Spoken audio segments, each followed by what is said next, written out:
Lagpas isang taon na rin pala mula nung huli nating binisita ang La Mesa Eco Park.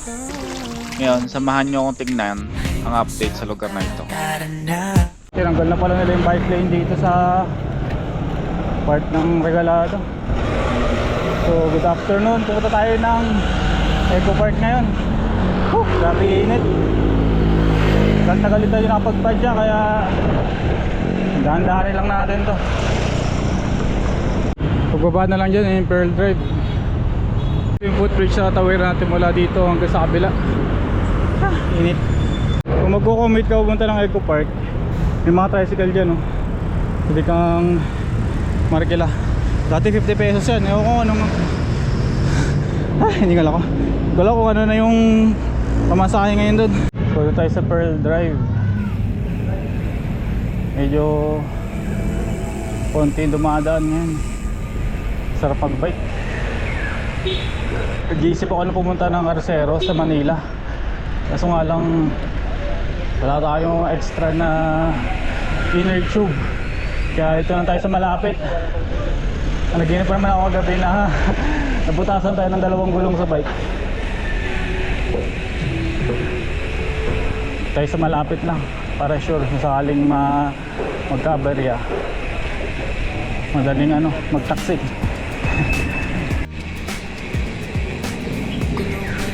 So ito na yung entrance ng La Mesa Eco Park. Pero ako dito pa rin babayad. Kung natin kung magkano na.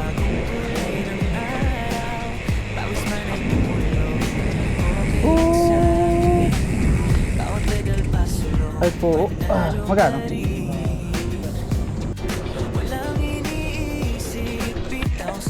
Sarap talaga dito.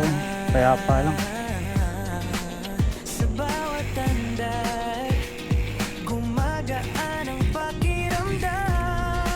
Kapag laka dito sa umaga, kasi may mga huni ng ibon na naririnig.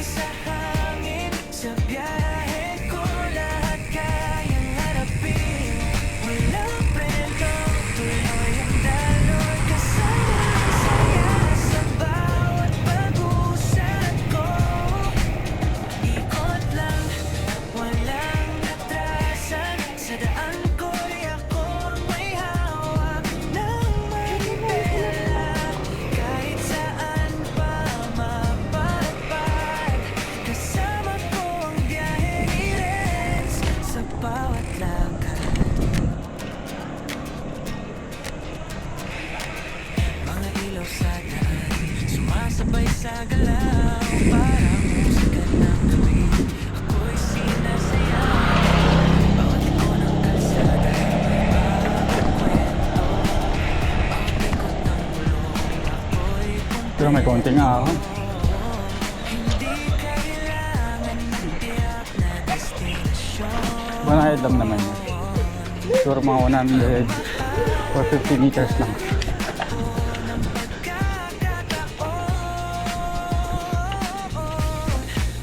Ikot lang, sabay sa hangin. Sa biyahe ko lahat kayang harapin. Takot ako, kala ko pipikasan ng kadena. Tuloy ang daloy, kasama ang saya sa bawat pag-usad ko. Pwede mag-picture dito. Ikot lang, wala atrasan. Sa daan ko'y ako ang may hawak ng manibela. Nasa 9 kilometers lang pala ito mula sa bahay. Sobrang lapit. So pasok tayo sa entrance. May mga nagbabike. Pwede na magrenta ng bike dito.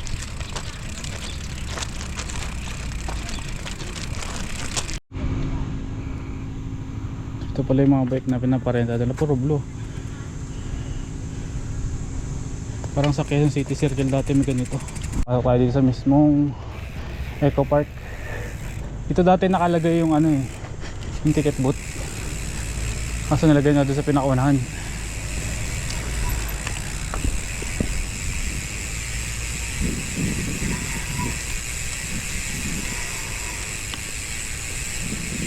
Sarap pag lamig. Kaya doon sa may kalsada sa Commonwealth, napakainit dito. Sarap, ang lamig. Di ba talaga pag napapaligiran ka ng puno?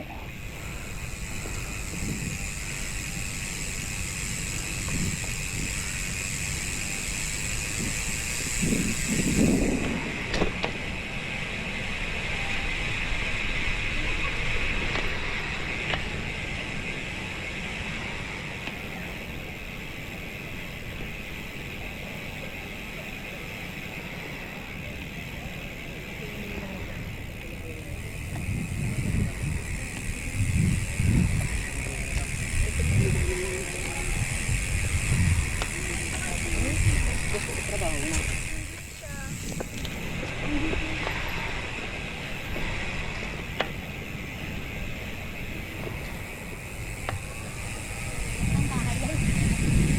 presko talaga. Pwede kaya pumasok sa loob? Oops. Pwede pumasok sa loob, Tay? Pwede pumasok sa loob? Nandito lang siya.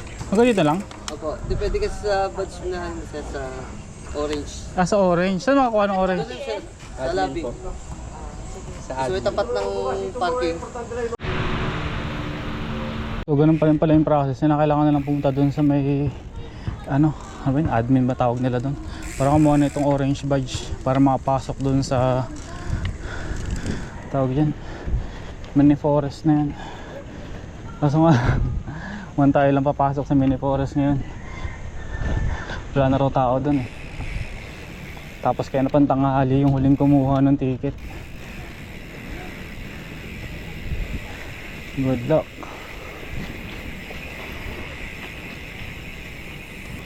Oh, may badge na ako. Ah! Wala talagang tao dyan? sir, sa ngayon wala. Nako, mukha ako lang ah. Nako po. Langga. Ako lang daw nandito. Parang, oy. Huwag naman. Papasok pa tayo sa ano eh. Ah, pwede atakitin yan oh. Hello. Yan.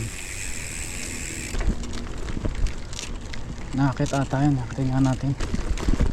Ay, sarado pa. Bawal.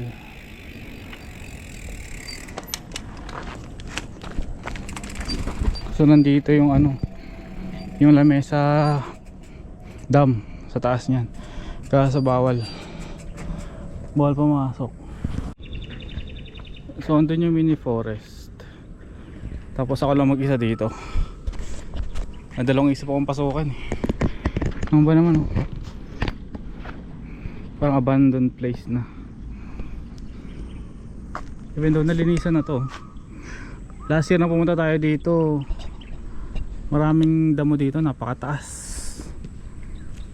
Silipin na nga natin. Doon tayo sa bungad.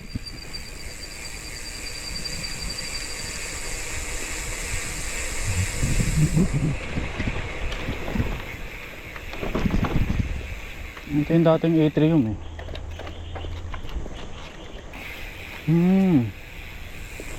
Inayos na rin pala nila.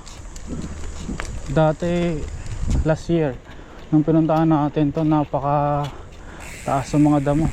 Ngayon okay na, binabaan na nila. So pwede talaga siyang pasukin.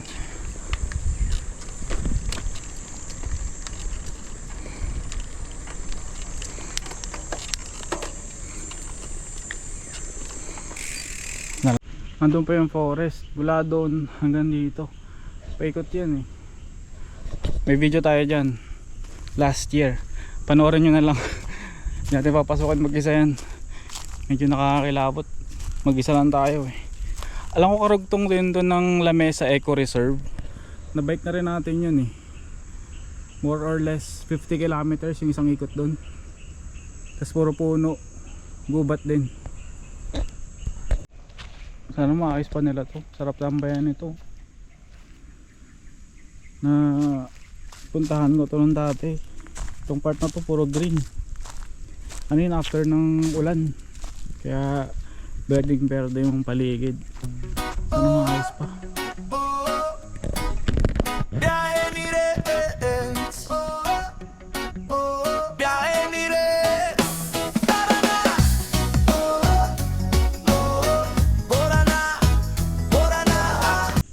Sige na nga, silipin natin saglit yung ano, yung ano dito, forest. So yan yung daan, kaliwa sa kanan. Wala naman yung gagalaw ng bike natin.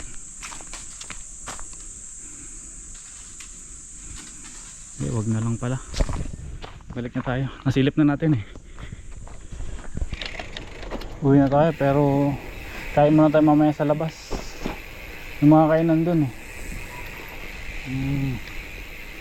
May ikutan dito, alam ko eh. Ating umikot dito. Tabi po. Medyo lubak na dahil yung mga ugat nadadaanan na ng ano, ng makal sa aari ko. Ay gagi, kala ko abot yung yellow lane dito eh.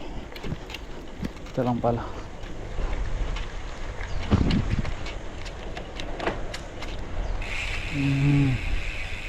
Presko talaga dito. Lalo ngayon mahal na araw, walang gana pumupunta dito. Department of Tourism.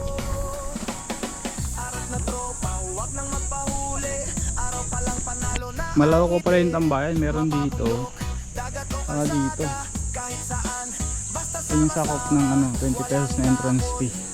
Tapos yung kung gusto nyo pumasok ng forest, another bayad yun, 50 pesos. Tapos may nakita rin pala ako dito kanina, may mga butterfly. Nasa ano naman yun, 60 pesos. Try natin silipin kung bukas pa. Ito yung dating swimming pool ng Eco Park, kaso hindi na siya nabuksan. Ano sa loob? Mga ano, year 2010, ang dami nag-swimming dito nun, halos every weekend. Sayang di na nagbukas. Takbo man o madyak sa daan o sa ilalim ng dagat na walang hanggan. Ito talaga maglakad-lakad dito. Buhay ay saya, hindi lang lakbay, ito'y alam. Ito yung butterfly garden. Tapos may net dun sa baba. Yung siguro yung mga nagalagay nilang butterfly. May ano sa dito, mini Sapa Falls, River, kung ano man tawag yan.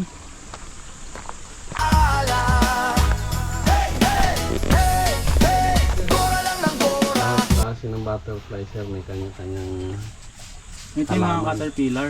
sir. Ibang klase. Iba yan, iba din ito. Eh, hindi ba Makati yan, kuya? Hindi sir. Ala, nawakan niya. Oo, hindi siya Makati. Grabe yung ano. Parang nakakatusok yung ano nila. Ano yan sir? Defense mechanism lang na sa mga predator nila. Pero di yan nga ano. Hindi Makati yan sir. Grabe. Nag-alaga ako ng higad, lumabas moth. Ano Hindi siya butterfly. to, mata talaga niya yan? Oo sir, matatar yan. Ano? Ang green nila. Yung camouflage. Kumakain silang kangkong. Hindi sir, kamuting ka. Ay, kamote. bagong- Kamote pala yan. Tapos ito, duhat. Duhat ba to? Ano yan sir, suha. Suha. So sir, pag naging butterfly niya, saan ko ililipat doon? Okay. Mga gano'ng katagal yan, kuya, bago? 3 to 5 weeks yan sir, bago maging 3 to butterfly. 5 ano? Weeks. Weeks. Ano indicator dyan na ano na? Pwede na. Kagaya nito sir, yan. Pagka medyo umitim na yan, malapit na yan. Ito, kahapon lang naging... pa yan. kukusa sila mag ano.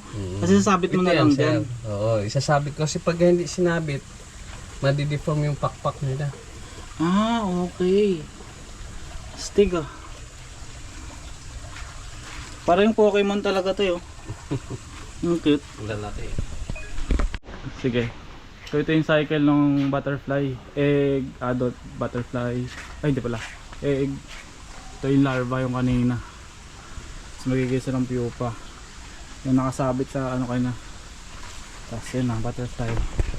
Punta natin yung butterfly ngayon. May tayo mag-picture. Punta muna natin. Ano pangalan mo, kuya? Joke sir. Joke. Aklan na to. Joke, sorry. Kokoy apelido. Nagpaharap lang ako sir. Malapit lang sa amin. Saan kaya? Kamarin. Oh. Pasok sila sir. Ito yung mga... Pagkain na sir, yung sa plato. Ito? Isang kutsarang brown sugar, 9 ounce na tubig. Tapos yung may saging. Kumakain din sila matatamis. Oo. Parang bubuyog din, no? Yes sir. Oh, pollinator din sila. Ito ng kulay na ito. Kaya totoo ba na ano? Nakakabulag yung pulbos ng ano, pakpak nila? Hindi naman siguro sir, kasi kahit anumang bagay pag na ano sa mata natin, sensitibo eh. Peke lang pala yun. Oo. Sabi yung ganda, no? Pagka ganitong oras ka sir, nakahapon na halos sila sa ano, Mga dahon. dahon, sa net. Pag umaga, yung bagong sikat araw, aktibo sila. Ano yun, nangingitlog po ba sila? Yan sir, yan suwa. Tapos may kamote ako dyan. Pagka naging caterpillar na, lilipat ko na doon. May itlog ka nila? Mayroon yan dyan sir sa mga ano. Ilalim? Ito sir, wala eh. Yan, doon pala sa may kahoy. Dito? Yan, ito sir oh. Yan, mga bilog yan. Mga itlog lang yan. Ito. Itlog to. Yes, sir. Oo nga, no? Ito.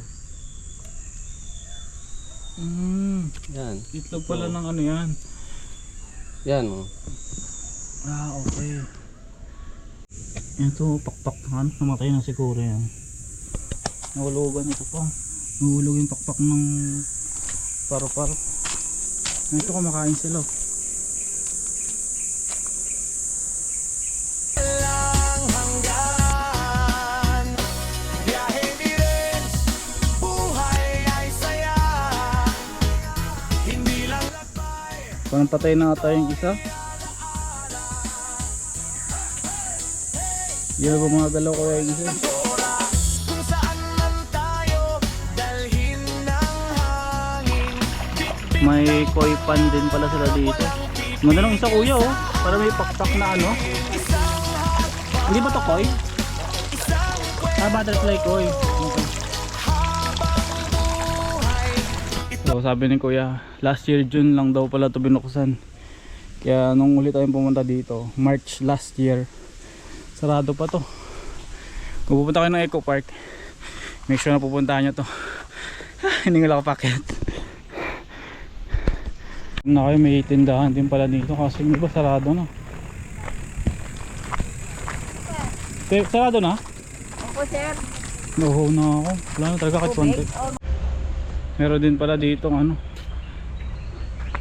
Karugtong daw to ng lamesa dam eh. Sa likod lang to ng kainan. Kung gusto nyo tumambay dito, pwede rin dito. Nakaka-relax kahit pa paano. Maganda dito walang distinct na amoy. Tapos may mga upuan dito na pwede nyong gamitin. Kaso nga lang hanggang alas 4 lang to. Kaya alis na rin tayo. May mga activity area pala dito. Dito pala yung ano, yung wall climbing nila. Tapos merong shooting, target shooting dito. May kabila. Nakakalungkot mang isipin na ang dating paborito nating tambayan ay tila ba unti-unting nalilimot na ng panahon. Sana mabigyan ito ng pansin at may balik ang dati nitong ganda. Ako si Renz at maraming salamat sa panonood.